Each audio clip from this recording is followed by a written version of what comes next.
What I wanted to talk about is the idea of the matrix.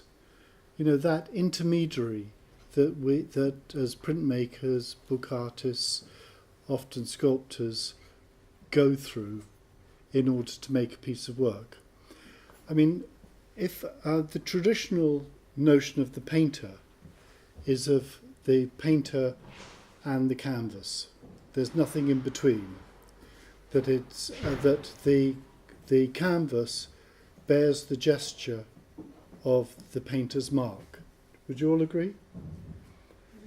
So there's a kind of direct correlation between action and result. Now, in particular in printmaking, there is an intermediary that one makes the mark on the matrix, the woodblock, the etching plate, the sheet of film or whatever, and then through the interaction with that matrix, then one produces a piece of work that is that has that certain degree of distance. Now, I think that psychologically, it's a very interesting idea of the matrix, because I think that certainly I found throughout my career, I've found the discipline of actually working through a matrix has been enormously helpful. And also, it's prevented me from getting too involved in a gestural language, which I didn't really want to become part of. But what I want to do today is sort of talk about a whole range of different approaches to the matrix, and to sort of think, you know, how artists have been very imaginative in what they might even think of the matrix. In some cases, that might be the surface of water. In another case, you'll see it's someone's backside. So I really want to sort of, you know, challenge a few notions here. One, that you know, printmaking is confined to the kind of scale that a press offers for printing. So that's one thing. Two is I want to sort of suggest the way that how artists select the appropriate matrix for them to work with tells you something about their overall practice, and I think it helps us understand their work more fully. Now, just to start off with, this is yours truly. This is in Portugal in the summer, where I was working with Yale Roberts, who got the Bato de Santos Residency Award, and this was me working on one of my prints.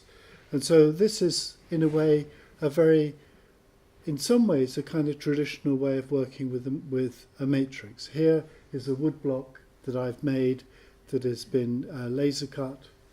It's put onto the press. You can see the previous impression is already on the bed.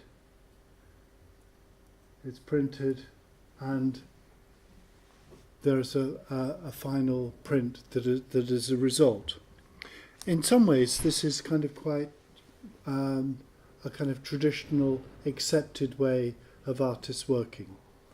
I can go into, you know, more detail about the way that I use the laser cutting in order to actually make the matrix and things like that. We can talk about that later. But here, for example, is a radically different approach, basically to the same problem. This is Thomas Kilpper, who has used as a matrix the wooden floor of the orchestra pit of a small theatre. And so the matrix will not only become an architectural feature of this building for the rest of the time, so the orchestra in future would sit on the woodcut, but it also results in the print that was printed from the floorboards, and you can see all the numbers of sheets of paper that have been used in order to accommodate something of this scale. And this was then exhibited outside of the theatre, so it was a way of taking the inside outside, and also saying something politically about what was going on. And here again is Thomas Kilpper working on a parquet flooring, and this was an office building that was quite near Tate Modern. And Thomas worked on the floor for about 6 months with he's got an electric router, and he used the floor as his matrix. And here you can see all the prints that he's pulled from the floor that were printed by inking up the surface of the floor and then using a converted garden roller, the kind of thing that would be used for a cricket match, to roll the prints. The prints were then exhibited in the windows, and then a whole banner was made to hang from the outside of the building, which was here, called the Ring. And this final print was printed onto cloth. So you can see that just between the first work I showed you of mine and Thomas's, I mean, basically it's the same business, but it's just, one is actually accepting the limitations of the press and perhaps some of the kind of conventions of printmaking. The other is radically challenging those. Now,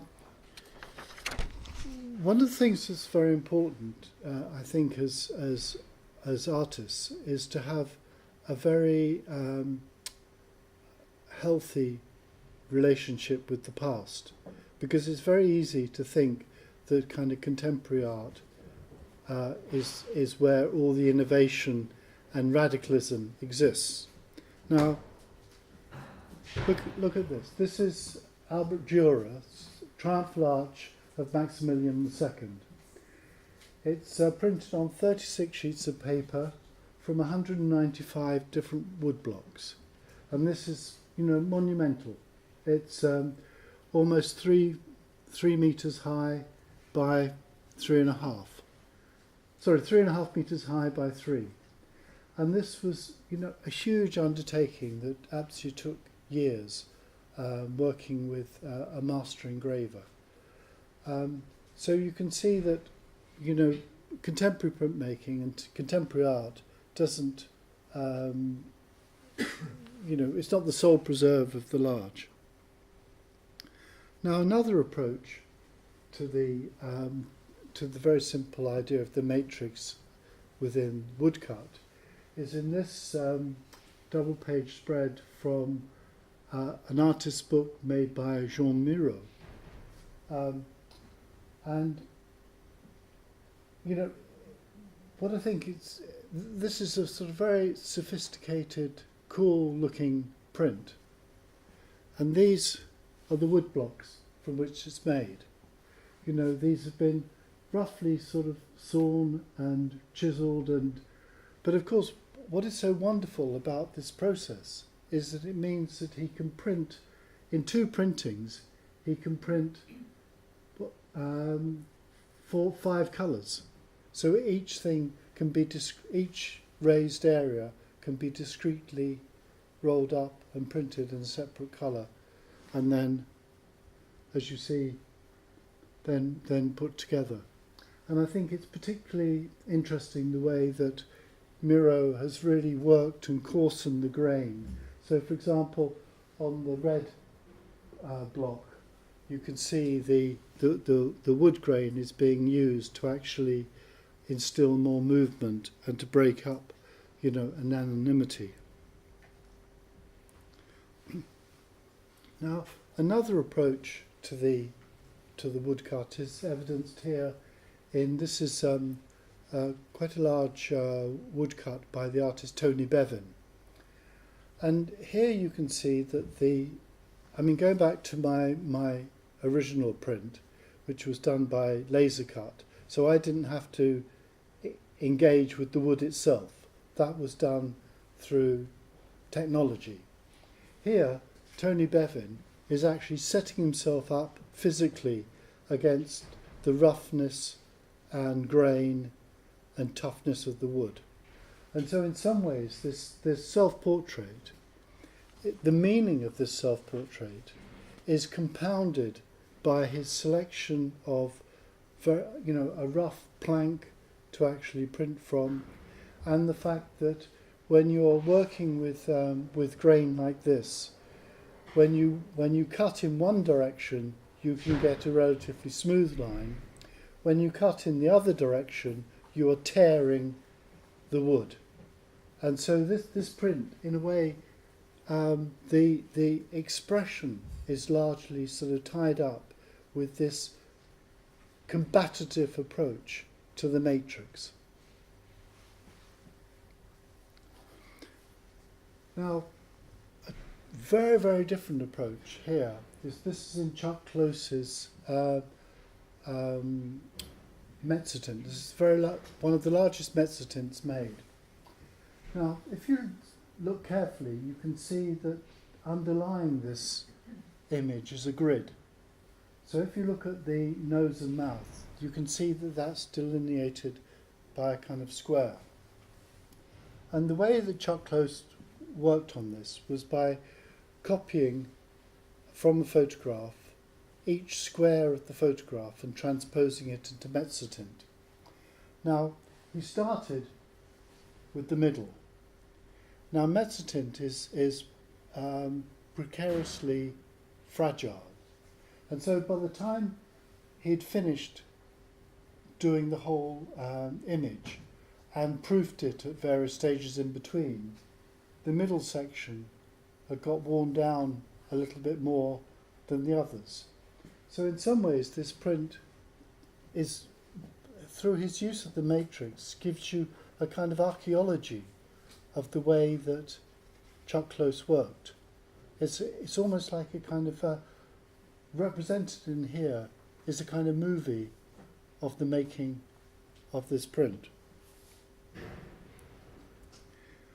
And here again, this is Chuck Close, and this has been made through treating the matrix as if it was something in the lab. And in each square, he has dropped a bit of acid, not LSD, nitric. And depending on how long that acid was left on in that square would determine how dark the aquatint would print.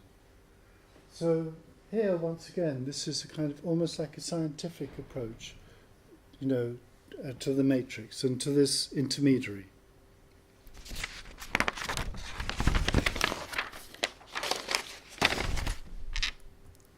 Now, another artist that approached the idea of the etching as something that is more akin to chemistry is the British sculptor Tony Cragg. And here, this is one of two prints I show, which are called from his laboratory series. And here what he's doing is he's drawing the implements of the chemistry lab. And he's drawing it, once again, with spit bite, with acid, so that the acid is actually, and chemistry is both the subject matter and the process through which the image comes into being. I think this is a very, very beautiful, very, very beautiful print. And here's another one. So, there's no preliminary drawing for this. This is painting onto the aquatinted plate directly with acid very experimental and quite loose. Now, I think something else, remember I was sort of talking about Tony Bevan sort of creating a kind of battle with the woodcut, with the plank, and the idea of tearing and ripping and things like that. Here's another approach by the Polish artist Joseph Panek. And in a way, there's almost something quite perverse to actually create a line drawing as simple as that by cutting away. I mean, he's basically cut away about 90% of the wood and leaving the line. But I think that what that does is makes you, it probably made the artist incredibly conscious of the line that he was leading.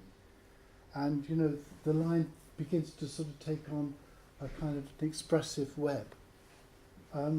These are about 65 centimetres high. And the woodblock really bears evidence of the kind of physical commitment to actually making that image. It's almost as if he wants to spend a long time making something that looks as if it's been drawn in 2 minutes. I mean, I bet this block probably took him 2 or 3 days to cut. And I think there's something sometimes as artists that speed is often something which isn't talked about, but sometimes we like to use processes that slow us down as well as other processes that speed us up. And both of those things can be quite useful. Here's another one. This is perhaps even more dramatic. So, all this has been sort of hacked out, and it almost feels like a sculptural carving. Now, the other kind of great advantage of the matrix is once you've got your matrix, you can do whatever you want with it. If you're a painter and you make a painting, or you're halfway through a painting,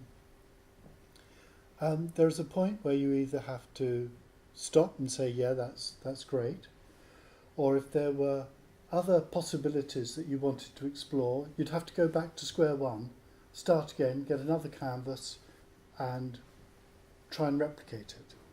Now, the wonderful thing about printmaking, and it's something that a lot of artists that wouldn't even consider themselves printmakers have used printmaking for, is a way of actually exploring possibilities, beyond the single solution. Now, most famously, Munch. And Munch innovated the idea of the jigsaw woodblock. So this centre bit has been cut out and can be removed.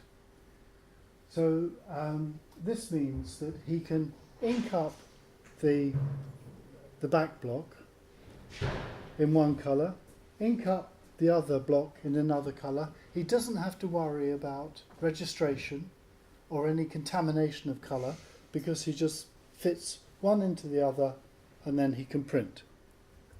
And here's the Kiss, one of his most famous images, and this really simple process of the jigsaw woodcut was a real liberating innovation for Munch, because basically he could then say, well, actually colour is the thing that is actually going to bear the prime, it's going to be the prime vehicle for the emotional expression. And so here you can see another version of the print. And here in Two Women on the Shore, this is once again a wood block that's been cut. I think there's about three I think there's 3 or 4 blocks here. There's the sea, there's the black figure, there's the foreground, and there's the young lady.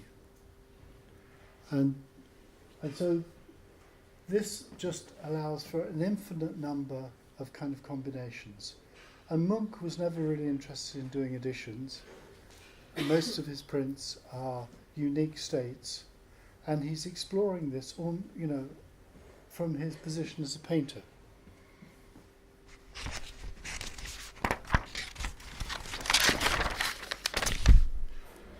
Now, the other thing that is kind of very interesting, in Munch, there's a certain sort of blurring of edges because of his use of colour and things like this. With an artist like Patrick Caulfield, Patrick Caulfield's work is very, very hard-edged. No expression in terms of gesture or anything like this. And this is one of his paintings called Lit Window. And this was a set of 4 silkscreen prints he made from the same idea. Now, here, the matrix is the silkscreen stencil, and it's identical in every case. So the only thing that is changing is the colour swathes. And what becomes so extraordinary is the way one starts reading each image so differently. And even, one starts to think of the blue light shade there being much larger than the red one on the other side. And yet one's then continually returning to the fact that this is exactly the same stencil, and that the only thing that's changing is this wonderful deft touch he has about the coloured swathes. And here these represent different times of day, and they have a kind of really sort of quite an intense sense of melancholia about them. He is, I think one of the great printmakers, and so do look him up. Now, an artist that he's often been compared to is the American artist Roy Lichtenstein. And here's Roy Lichtenstein's take on a series he did based on Monet's facade of Rouen Cathedral. Now, Monet famously did what I said earlier on. He wanted to paint basically the same painting over and over again, but with different colour combinations. But of course he had to start each painting over and over again. And because he wanted to kind of capture the changing light on the facade of the cathedral. Now, Roy Lichtenstein does it in his Bondi dots, and I think these are wonderful images. Quite difficult if you've got a hangover first thing in the morning. And so once again, the only thing that's changing here is the colour, and he's saying something about, I think, about the advantage of print over painting.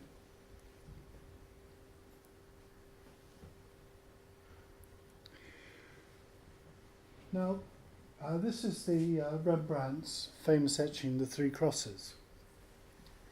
A lot of people assume that if you're working with a matrix, it's in order to come to a single conclusion. To make a print which you addition or something like that. Now, there's lots of evidence that Rembrandt's approach to printmaking, and this is one of the reasons why he's so radical, is that he saw it as a kind of testing process for his ideas.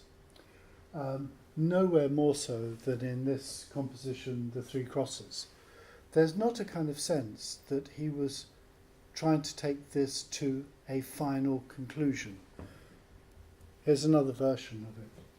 It's just that the matrix lends itself to an infinite number of variations and approaches. And what was also very interesting about Rembrandt is that he's also very freely interpreting the plate through the way that the plate has been wiped. So a lot of the wiping, and particularly in this, is ink that has just been left on the plate.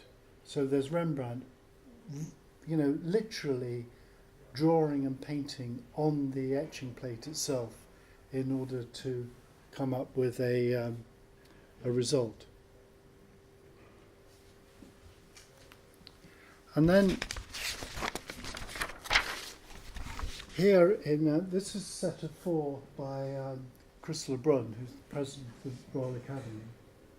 And in this series, what Lebrun does is take each stage to a certain conclusion, addition it, and then use that as then the starting point for the second print. Once again, which is taken to a conclusion, printed, and then on to the third, and then on to the fourth. So second, third, and fourth. So here what the artist is doing is responding dramatically to the previous state. He's using the act of erasure as a positive element of drawing, and in a way the whole suite of prints, the set of 4, tells you something about the kind of evolution and the kind of narrative. In a way, with a lot of sort of printmaking processes, the matrix could go on for an infinitely longer time than we use it for. So there is no reason really why once you stop there you couldn't start again and go on until there was no metal left.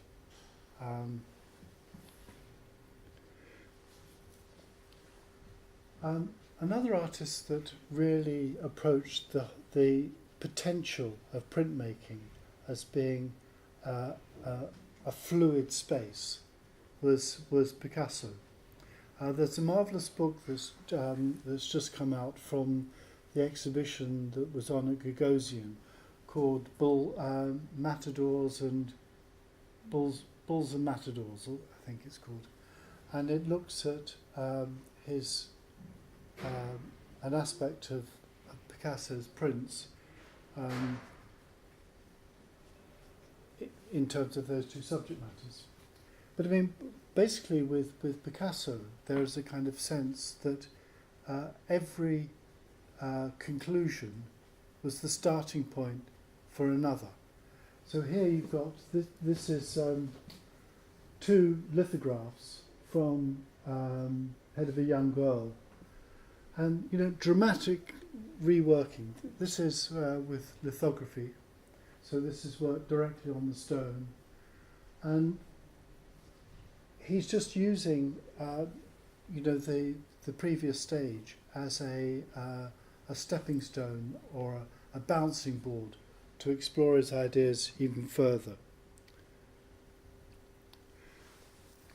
And then I thought I'd show, this is Paul Arago, and I'll probably put the kettle on, which is a small little etching from her nursery rhyme series. And I thought I'd just show you some states of one of her prints to actually show you the way that, once again, through working with the matrix, she's able to actually develop an image and bring it to a conclusion.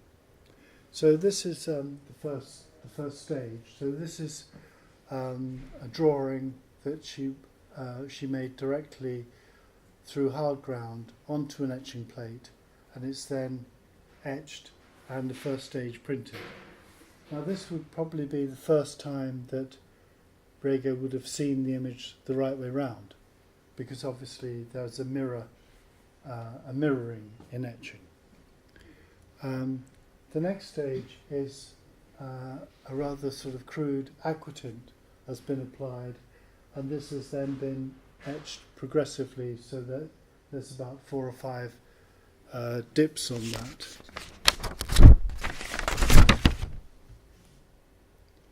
The plate is then completely reworked. In fact, I sanded this down with the Black & Decker, and then we re-aquatinted the whole back. And you can see that all those figures in the background now are really almost like kind of ghostly witnesses. And then it's brought back to more light, and that's the final stage. So this, you know, and for Rego, it's almost like the way that a film director or a theatre director would have all their characters on stage. They've all learnt their words, but that's not yet a play. And she likes to sort of move these characters around, which she does through tone and shadow, until they actually kind of coalesce to tell the story with the emphasis that she wants. In a very different proposition is this series by Just for Johns. And here you can see that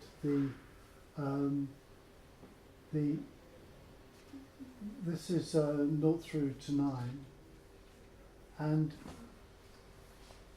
you can see the way that after each printing, the stone is then reworked, and the next letter drawn, reworked, the next letter drawn, and things like that. And so once again in this series, each subsequent print carries with it a trace of the previous print. Here you can see these are printed very beautifully in grey, and I think you're still in time to see the really good show at the Royal Academy, which is on at the moment.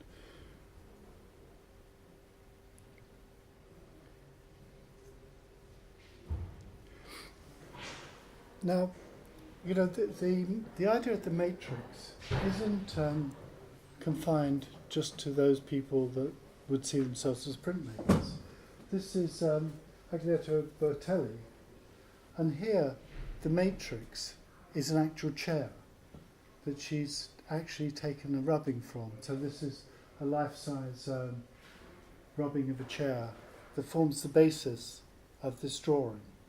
So in some ways you can see that the matrix is a ready-made. It's an object in the world, and that she has applied her craft in rubbing to actually bring it to the fore. And this is evident again in another rubbing piece, this time by Jennifer Bordstein, Trenchcoat, where this article of clothing has been sort of, you know, laid out, and then the clothing becomes the matrix, and the rubbing is the print that is taken from that. I mean, obviously, when you're working in this way, each rubbing is going to be completely different, but there's nothing to stop you doing a very open-ended, multiple series.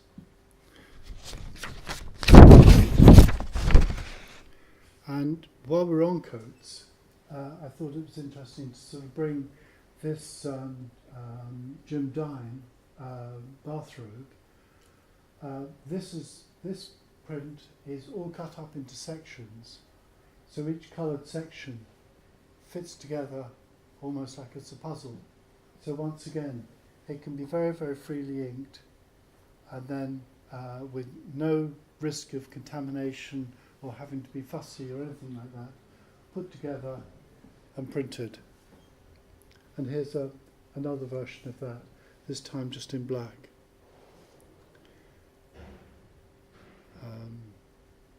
And I thought it was just interesting to bring, this is another piece of mine, this is Freud's coat, temporary accession. Now this is an inkjet print, and in some ways here it becomes more complex as to where the actual matrix lies, because this was a real coat. The coat was then x-rayed at the National Gallery. From that data there was a file. From that file an inkjet print was pulled. So in a way, one could see this as being a multiple set of matrices, and the final print is 1-to-1 scale to the original coat. So there's that as well.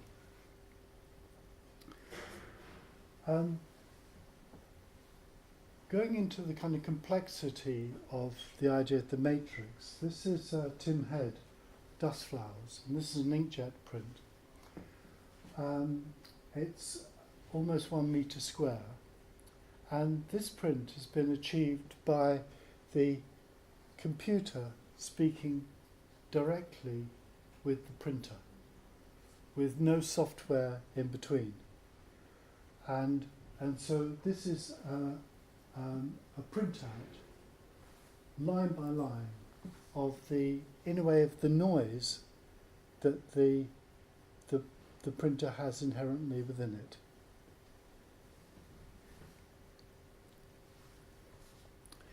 Now, you know, who said that printmaking needed to be small and fit in your pocket? You know, this is Wondergoo, this vast installation that he did.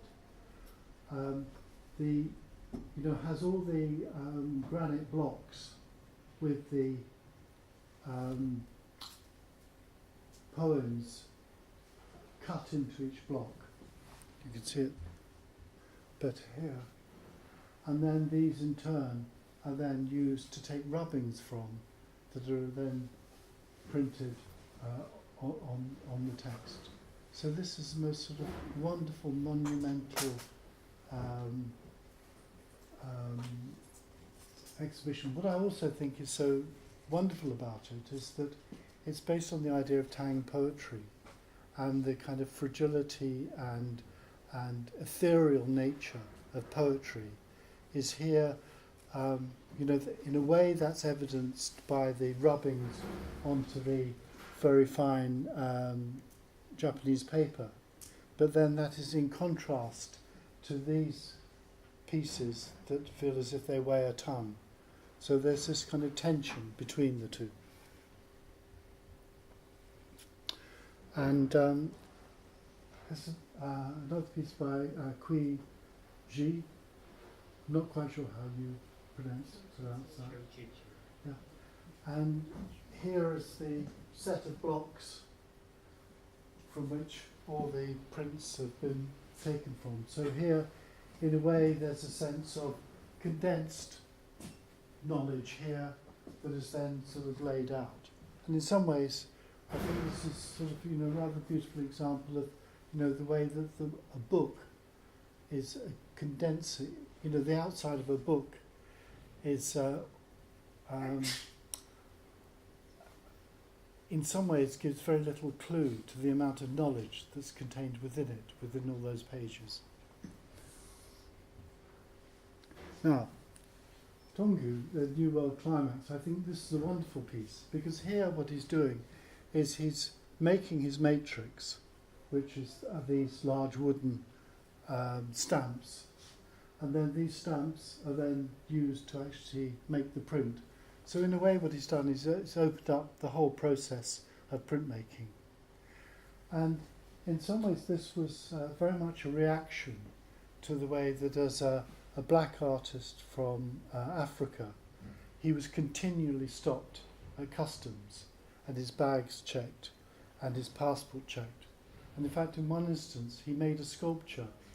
He carved a suitcase of wood, which he took with him through customs, which I thought was a wonderful idea.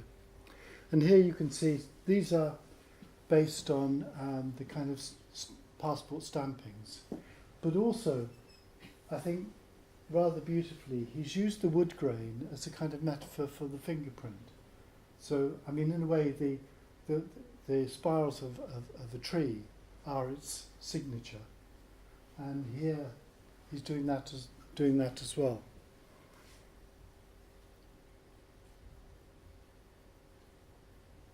Now, as I said earlier, you don't necessarily have to print on paper. This is a very fine impression of this print. And of course, it's temporary. You know, the impression's going to wear off after so many minutes or hours. But I thought this was a very witty comment on the nature of the matrix and of fragility and impermanence.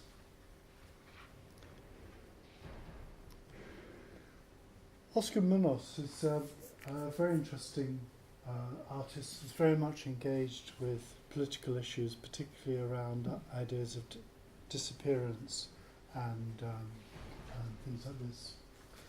And these are a set of prints that he made that are printed onto water, the surface of water. So here you can see the stencil from the silk screen that's then laid on top of the water, and the water bears that imprint of the silk screen, but then starts to fade and disappear. And I think that you know, it's the most wonderful metaphor for the idea of memory and of the political imperative that I think that we all should share in keeping memories alive of people that are important or people that are incarcerated illegally. And I think these are incredibly poignant pieces. And the fact that in a way no one can really own this piece as well, I think also takes it out of the art market. It somehow remains a kind of very pure installation. Very much like a number of works by Christian Botanski.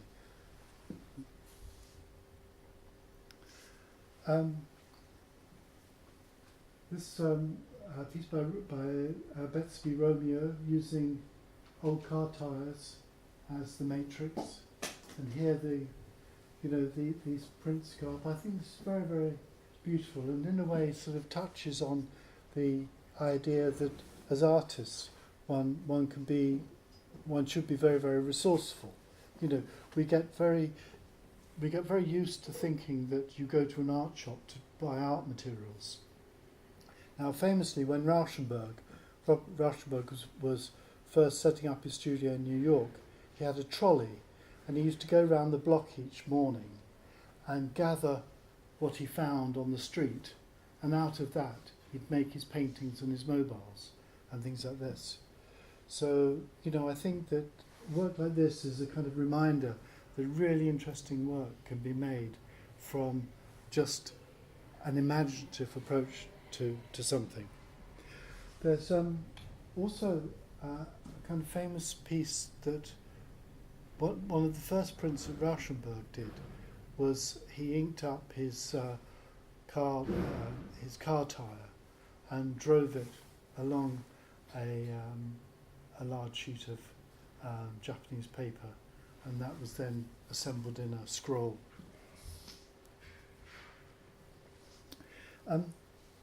I've included this. This is Frank O'Hara and Larry Rivers.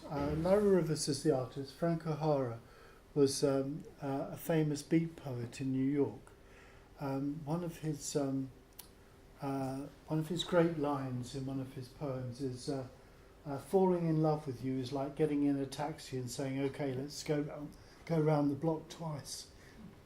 And it was very much, he was part of that kind of beat generation with Kerouac and Ginsberg and things like that. Now, when Larry Rivers and Frank O'Hara were asked to do a collaboration together, they said, well, we'll do it, but on the proviso that we both work on the life headstone at the same time. So here, the matrix becomes a site for an event. So Frank O'Hara is writing his poems.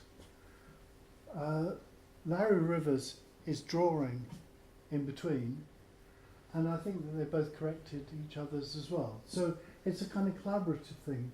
And the way, I think it's also worth noting the way the whole stone has been inked up, so that there is a sense of this being the arena for a drama, almost like a pitch or a tennis court or something.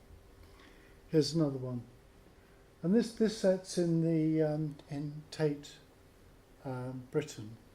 So maybe later on when we try and arrange a visit to the Print Study Centre, maybe we'll be able to get this set out.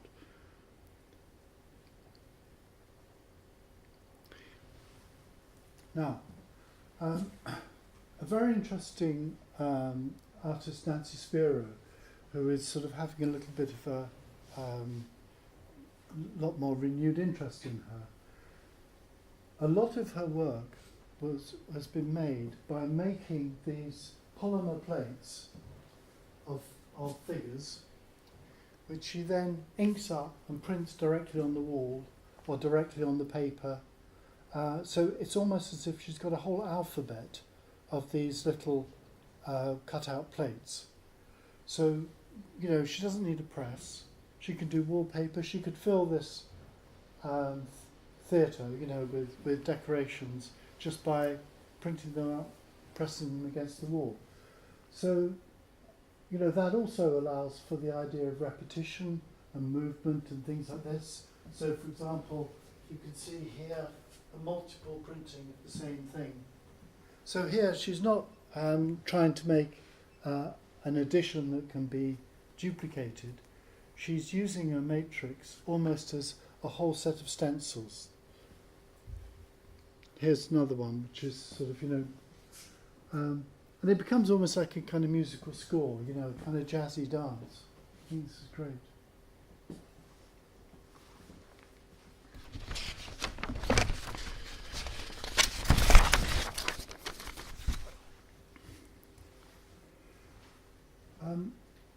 Anna Barabel is a very interesting artist whose most of her work is about taking rubbings. She's almost like the two-dimensional version of Rachel Whiteread. And so this is of a door, and the rubbing is so intense that there's such a large deposit of graphite onto the paper that it almost becomes almost like a kind of skin that she's creating. They're very, very beautiful things to look at. And of course, here once again, the matrix is the wooden door itself. So as the artist, she has to select the door. Once she's done that, then it's a matter of applying herself over weeks doing the rubbing. And of course, Rachel Whiteread, who shows on at the moment, here this is a ghost. Now the matrix for this was the living room of the house that she was casting. So the one can think of the plaster sculpture as being the print of the interior of the house. And a lot of her work really sort of plays with that, dialogue between something in the real world that is the matrix, and then often casting things like the underside of a chair or underneath the bed or things like this. So those spaces that really are so transitory. There's another one. This is light bulbs, light switches rather. Now, this is set by Christiane Baumgartner called One Secunda, which is 1 second, and there's 25 in video. There's 25 frames per second, and so this is a set of 25 woodcuts, which replicate a 1 second of video film going in a car going past a wood. So here, once again, in a way, the idea of where the actual matrix lies is kind of quite complex, because in a way, the matrix could be seen to be the wood itself as you're going past. It could be seen as the video footage of the wood as she went past. Or it could be the matrix being the individual wood blocks that make up each print.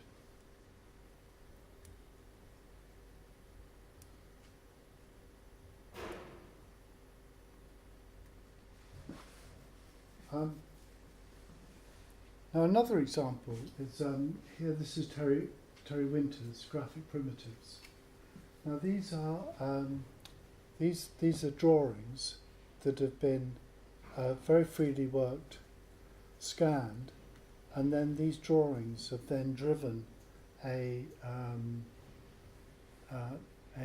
engraving machine to actually cut all these individual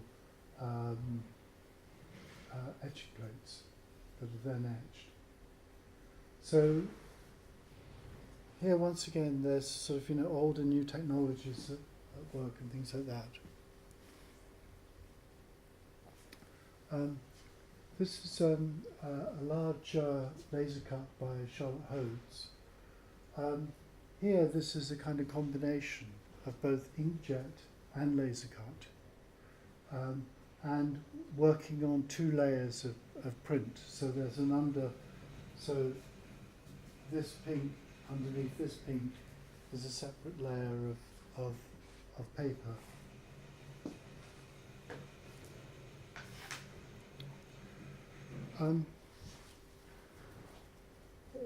One of the things that's often forgotten when we're involved in art is sort of, often we can sort of think about the financial value of art and how people's reputations are growing and blah blah blah.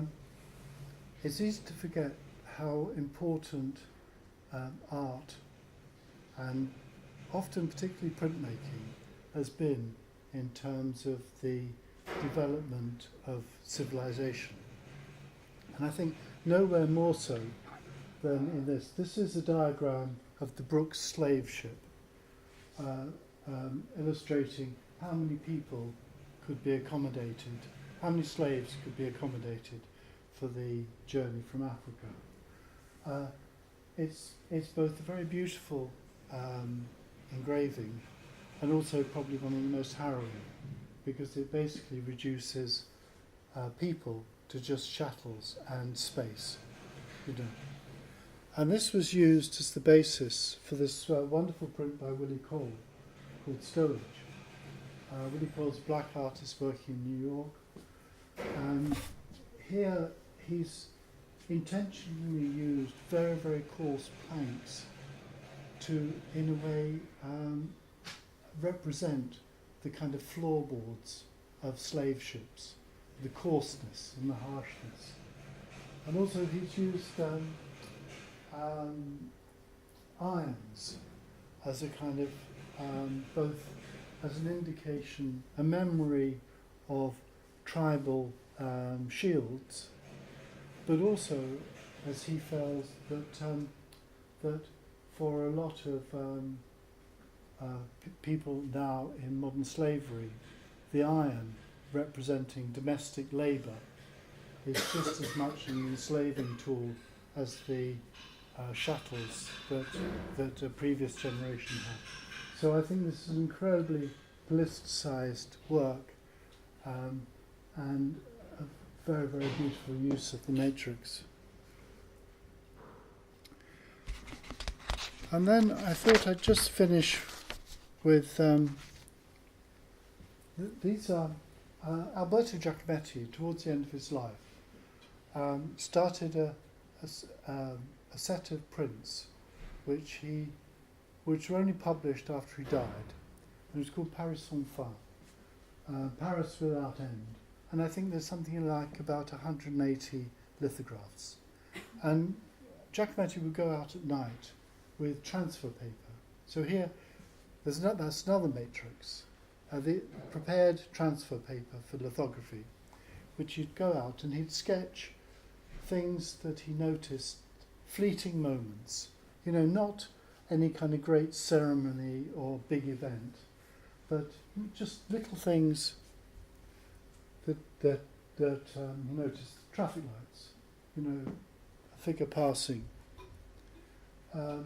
someone sitting in a bar,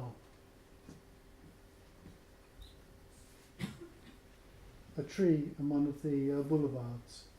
And from these drawings, these would then be pressed down onto litho stone or zinc plate, and then proofed and then printed as lithographs.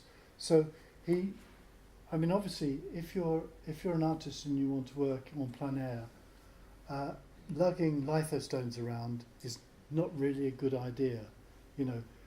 Transfer paper is as light. You can have a sketchbook full of it, and so, but that doesn't mean that you can't then end up engaging in lithography in a very profound way. And then just finally, just as a proposition, this is Michael Craig Martin's, it's a double print called Deconstructing Seurat. Now, in some ways the matrix here becomes, I think, even more complex, because first of all it's based on a very well-known painting by Seurat. So you could say maybe that is the starting point. From that, it's gone through into the computer, been vectorized, put into an illustrator program, colour separated, and then printed silkscreen. But I would propose that there's another final thing happening here, and that you as the viewer puts these two together to form the image. So in some ways, he's left an image which you have to complete, in the same way that Marcel Duchamp talked about the viewer being the final curator in the making of an artwork. So here, Craig Martin has presented you with the evidence. You bring those two together in your mind, and you reconstruct Seurat. And these are a few things that you might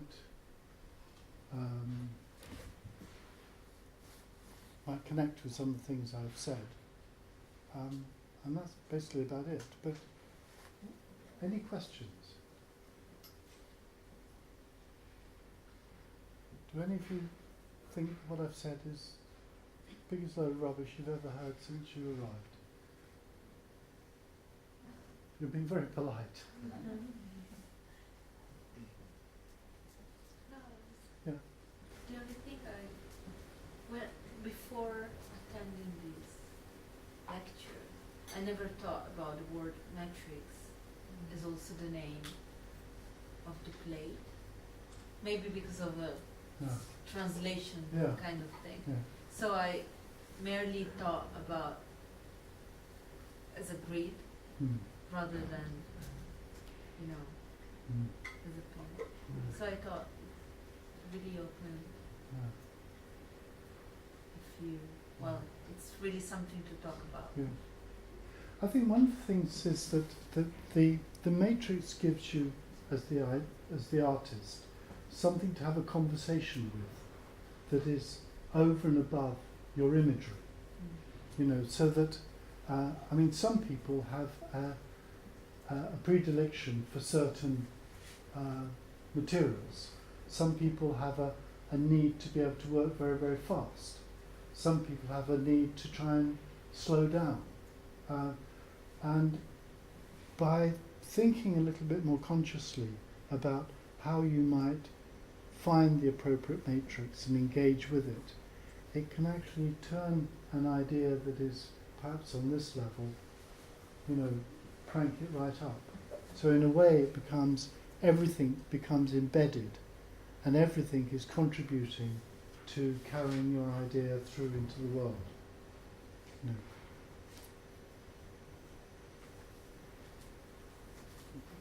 So, I be really annoying, Yeah. controversial, maybe, to say, because you said at the beginning, you said that using the matrix has been really helpful for you. Yeah. But are you hiding behind the matrix? Are you hiding behind that and not allowing your gesture, your mark, to be the thing which you see?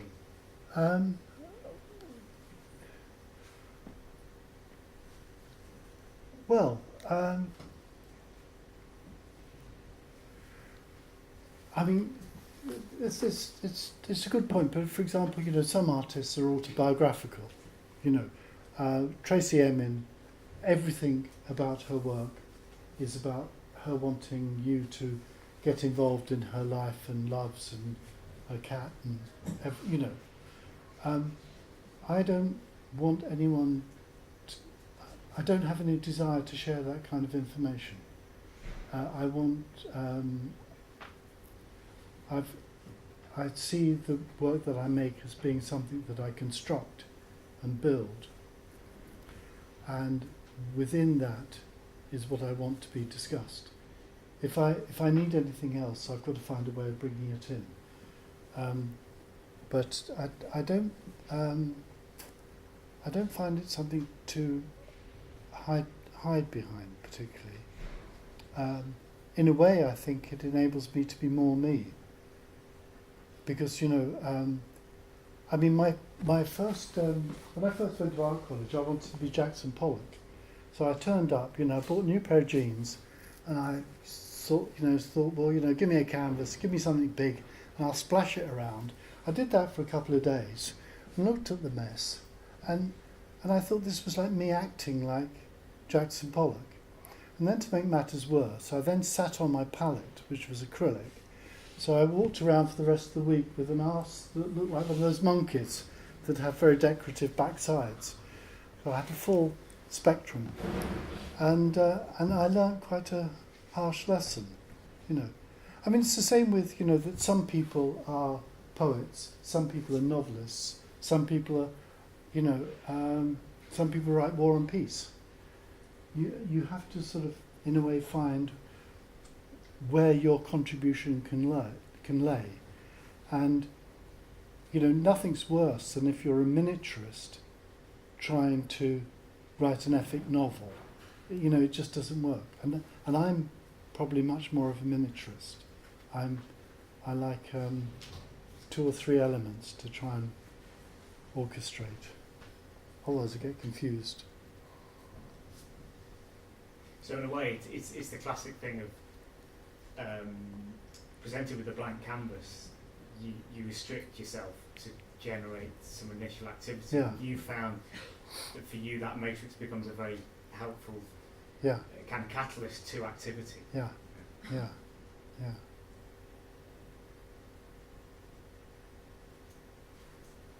Considering that your work is mainly photography, or you work with a lot of photography, do you think about the matrix before producing the photographic material or after? You experiment after? That's a very interesting question. I intentionally don't take very good photographs. If that, what I mean by that is that I tend to sort of snap away, and then take those photographs then into the computer, where I then work on them for a period of weeks, and then building it up like that. And in a way, that's another way of creating a slowness and a delay, which I like. So instead of actually trying to sort of spend the day getting exactly the photograph that I want, because actually I don't know when I start. I just think, well, I want these things in the photograph. And then once it gets into the computer, I can then start shaping and drawing it, you know, so I rearrange it all and everything like that. So that's the way I kind of work. So is that at that moment when you're, let's say, when you're in the computer that you find what is going to be your matrix?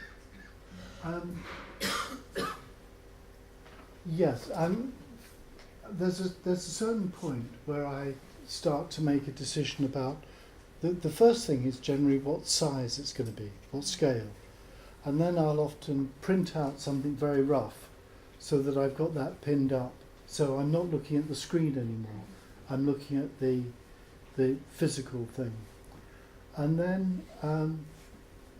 then sometimes it's a matter of sort of like problem solving, you know, whether what I think might be the most straightforward way of actually taking that forward, whether it's, you know, woodcut, etching, silkscreen, litho, whatever, you know. But also those things all have different qualities as well. So, you know, that's something that you know, sometimes I want an image that has a certain kind of softness or a certain lyricism. Sometimes I want that to be very sharp and hard. So, it's those kind of decisions. Okay, well, look, thank you. Thanks very much for coming. And I'm going to be around.